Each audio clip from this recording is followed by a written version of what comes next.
મહાદેવ તો આજે આપણે જોઈએ તો રન ટાઈમ પોલીમોર્ફિઝમ એ શું કહેવા માંગે છે તો એની અંદર આપણે જોવા મળીએ તો an polymorphism is done at a time of execution is called run time polymorphism. જ્યારે આપણો કોડ છે એ એક્ઝિક્યુટ થવાનો હોય એટલે કે રન ટાઈમ હોય આપણો, ત્યારે જે કોન્સેપ્ટ વપરાય છે તેને આપણે રન ટાઈમ પોલીમોર્ફિઝમ તરીકે ઓળખીએ છીએ.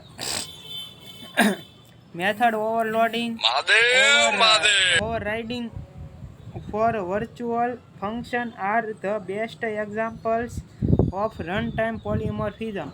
મેથડ ઓવરરાઇડિંગ છે, પછી વર્ચ્યુઅલ ફંક્શન, આ બધા એક એક્ઝામ્પલ કોના છે? રન ટાઈમ પોલીમોર્ફિઝમના આ બધા એક્ઝામ્પલ છે. A same method which is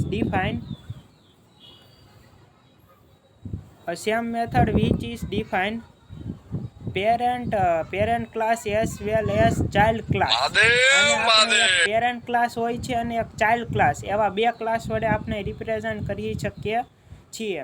is called method overriding. આ મેથડને આપણે શું કરીએ છીએ? મેથડ ઓવરરાઇડિંગ કહીએ છીએ. તો મહાદેવ ઇન ઇનહેરિટન્સ પછી આપણે શરૂ કરીએ.